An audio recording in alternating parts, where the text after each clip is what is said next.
C'est beau ce qu'il a dit.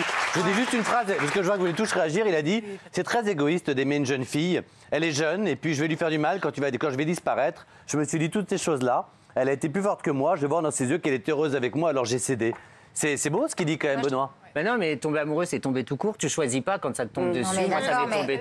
Ouais, je sais, je l'ai lu dans un livre. Ils ont 35 ans d'écart quand même. Oui, 35 ans, ça commence à être balèze. Mais quand bien même, l'âge, enfin, l'amour n'a pas d'âge, si je puis me permettre. Non, mais c'est quand même on choisit pas. Moi, je suis tombé amoureux de certaines personnes qui avaient 20 ans. La personne qui avait le plus d'écart d'âge avec toi, c'était quoi? La phrase, c'est pas français, mais j'ai compris. Je dirais que c'était une vingtaine d'années. Vingtaine d'années. Voilà, et on pense souvent que c'est le jeune. En quoi? Hors famille. Hors famille. Oui, hors famille. Non, mais on pense souvent que c'est le jeune qui quitte, mais c'est souvent la personne plus âgée qui n'a plus confiance et qui a peur de se faire quitter par le jeune. Et en général, c'est toujours le jeune qui est malheureux. Ça, c'est vrai. Bon, évidemment, vous me voyez venir, pardon, mais pardon, mais tu sors avec une personne qui est un peu plus âgée, qui a une soixantaine d'années. Ça te fait peur, toi, ou pas? Non, parce que la vie est imprévisible. On ne sait jamais ce qui peut se passer. On vit le moment présent. Quand on aime, c'est sincère. On a envie de passer du temps avec la personne, peu importe le temps que ça va durer. Mieux vaut vivre plusieurs années de bonheur avec quelqu'un où on est heureux plutôt que encore plus d'années où on n'est pas heureux. Mais t'as quel âge, toi? Moi, j'ai 34 ans. Est-ce que tu t'étais dit peut-être un jour, quand tu avais 25, 26 ans, que peut-être un jour tu sortirais avec quelqu'un de 60? Non, je ne m'étais jamais posé la question. Tu t'étais pas posé la question? Mais je m'étais dit que je voulais être heureux, donc vu que je le suis aujourd'hui, je suis content. Et après, ça durera le temps que ça durera. Oui, après, la vie, c'est sûr qu'il y a plus de chances qu'ils partent avant moi. Oui. C'est évident. Non, ça veut rien dire. Mais on ne sait pas. Et à ce moment-là, tu seras très riche et tu te mettras avec moi. Parce que moi, je suis comme ça. Ah oui. Bien, ce qui est amusant. Plusieurs années nous séparent aussi, mais oui. Oh, oui, quel vilain. Et il va repartir pour 4 émissions. Non, ce qui est amusant, c'est que... J'étais là avant, quand même. Ce qui est amusant, c'est que tu sors avec une personne plus âgée. Toi, tu aimes bien les personnes plus âgées. Ayem, tu aimes bien les personnes plus âgées. Toi, tu peux pas, mathématiquement, ça serait pas possible. Ce que je trouve très chic et très classe de la part de monsieur Serge Lama, c'est d'avoir justement ce recul et de se dire, ma femme va sûrement refaire sa vie après moi, et je suis en accord avec ça. Je trouve ça très chic de sa part. Moi, qui a vécu justement avec un homme plus âgé... Vous aviez 30 ans d'écart. 25 ans d'écart, c'est quand même déjà énorme. Il était hors de question pour lui que je refasse ma vie après son départ. Elle a totalement raison. Mais il n'y a pas un moment où vous n'avez pas les mêmes envies, les mêmes envies, les mêmes occupations. Non, parce que moi, je suis plus mature. Lui, il était très jeune, très festif, et moi, j'avais besoin de maturité, de choses plus stables, plus calmes. Donc... Oui, mais il regardait du Godard et toi, tu regardais Bob l'éponge. Il n'y a pas un moment où... non. Mathieu, vous avez bien compris que pour être en couple avec moi, il ne regardait pas du Godard. Enfin, un peu de bon sens. C'est pas faux. Bon, voilà. Non, mais le dimanche, quand il nous a dit, ma chérie, on fait une expo au Grand Palais. Mais tous les gens de 60 ans font pas des Mais oui, c'est ça. exactement. On a un certain nombre de points communs qu'on partage, et puis les choses que j'ai envie de faire ou qu'il a envie de faire, par exemple, et on n'a pas ce point commun, et ben on va le faire chacun de notre côté. Par exemple, quand t'es allé cet été à Mykonos, c'était sans lui. Voilà, exactement. Voilà, c'est par l'exemple.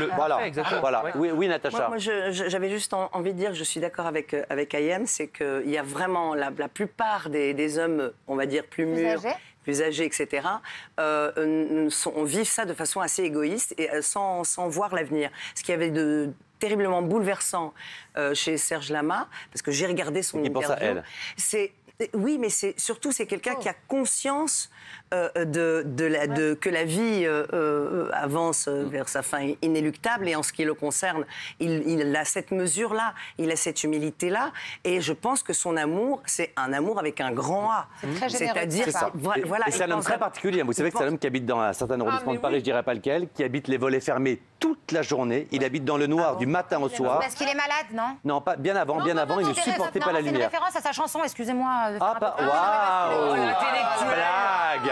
Alors Jean-Mi et Isaac, pardon, Jean-Mi. Oui, non, je sortais un moment avec une fille qui était beaucoup plus jeune, qui avait à peu près 25 ans de moins aussi.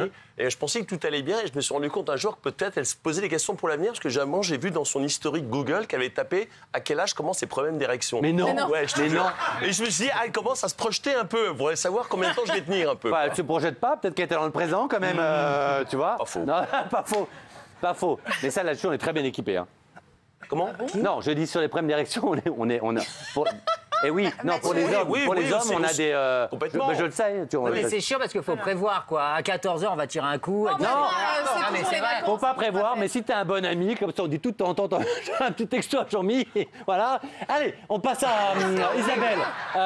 Tu voulais dire quoi? Si je puis me permettre, jusqu'à la maladie de mon mari, c'est-à-dire jusqu'à 68 ans, il ne sait absolument pas ce que c'est que les problèmes d'érection. Hein. C'était pas le sujet, mais d'accord. Mais j'en profite pour le dire parce qu'on a l'impression que Isabelle, c'est mon mec. inéluctable. C'est du béton. Nous, c'est pas les problèmes d'érection qu'on a, c'est les problèmes de voisinage, je peux vous le dire. Hein? Oui, Tony Glandine. Hein. Ouais. Alors, moi, j'ai toujours aimé les hommes beaucoup plus âgés. C'est terrible, c'est le moment où on se rend compte que les hommes beaucoup plus âgés, ils regardent les tranches d'âge beaucoup plus jeunes et que vous commencez à intéresser des jeunes qui ne vous intéressent toujours pas. Oui, ça c'est vrai. C'est très particulier comme truc. Oui, la vie est bien faite parce qu'on a une cataracte, donc de toute façon on voit plus rien. Donc la vue. Non mais c'est vrai, de toute façon.